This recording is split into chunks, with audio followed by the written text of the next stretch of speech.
Welcome everyone to the Ultimate Web Development Guide. So we have done a guide like this before, but it was not as good as this one. On this guide we will discuss the following topics: where to start, front-end development, back-end development, and full stack, and databases.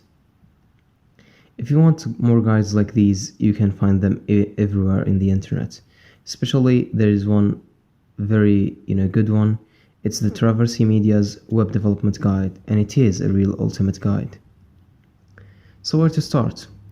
So HTML and CSS are the building blocks that constructs every website. HTML for the content and CSS for the styling. And for this, there are three YouTube tutorials that I recommend. HTML and CSS for our course from DevEd, Traversy Media's HTML and CSS crash course, and Free Code Camp 12-hour HTML and CSS course, which can teach you everything from A to Z in web development and HTML and CSS.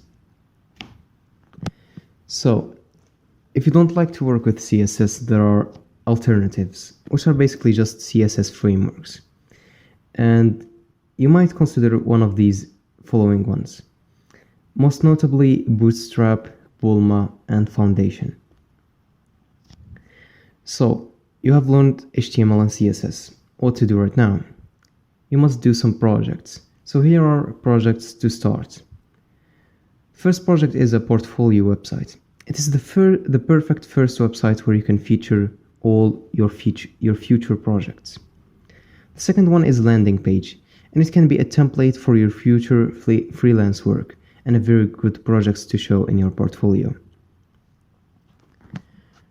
So you want to get to some advanced stuff, and you want to give your website some behavior. JavaScript is the perfect language for that, and probably the only one.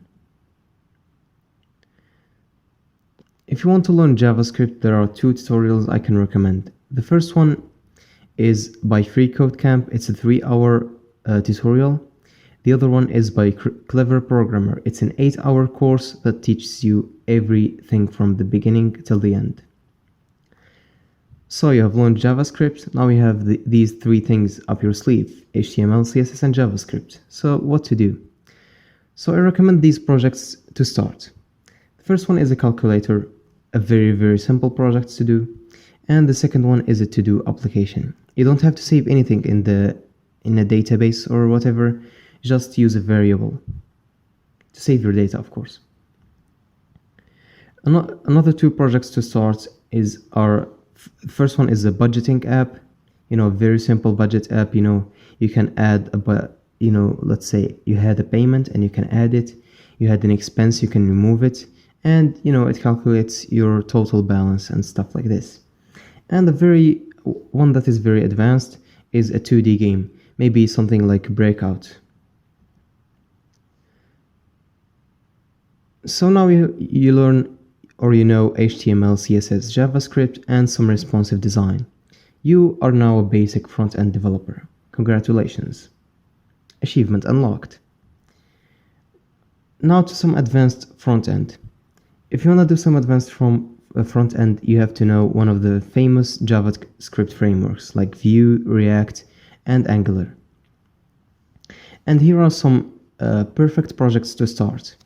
In these days, the epidemic is quite huge, so why not make a COVID-19 tracker? The second one is a blog. Another one is making your own custom charts without needing a framework. The other one is try to work with Firebase Auth and Firebase Real-Time Database and Firestore. What's next? So congrats, now we are front-end web development. Things you can do that I recommend you do is try to start freelancing on the side, or make more projects for your portfolio, or do the next big thing, which is learn backend development. So for backend development, we have a full stack development guide for beginners. It's about full stack, but it's basically the same thing. So if you don't want to watch that video, here are some frameworks you might want to consider. The first one is Blazor. It's going to be popular in a few months because it uses C# instead of JavaScript on the front end. Another one is Django, Node.js, and Laravel. I think Laravel is a very good option for PHP. So full stack web developer. Now you know front end and back end development. Congrats, you're a full stack developer and you can do huge projects. So here are some projects to start. So when you finished your front end development, we told you to make a blog. Now make something a bit more complex. Make a Reddit clone. Another project to do is a chat and messaging app. Another one is making a Facebook clone. I think all of these projects can be perfect if you add them to your portfolio. Our last topic is databases. So you can't make a Reddit clone or a Facebook clone without saving data to the backend or to the cloud, or maybe to the database, So for that we have a guide about databases. You can check it on the channel. And basically it depends on the technology you choose and what is better with it. Depends on if you want SQL or no SQL. Example of databases is Oracle, Azure Cloud Services, Firebase, and MongoDB. So for the frameworks I have told you about before, Blazor, it's perfect with SQL. Django, perfect with SQL. Node.js, very good with MongoDB. And Laravel, SQL, obviously, because it's used PHP. And that's the end of this video. I hope you enjoyed this very good ultimate guide about about web development. And see you on the next video and on another guide. I hope you enjoyed, and don't forget to support us by liking and sharing this video.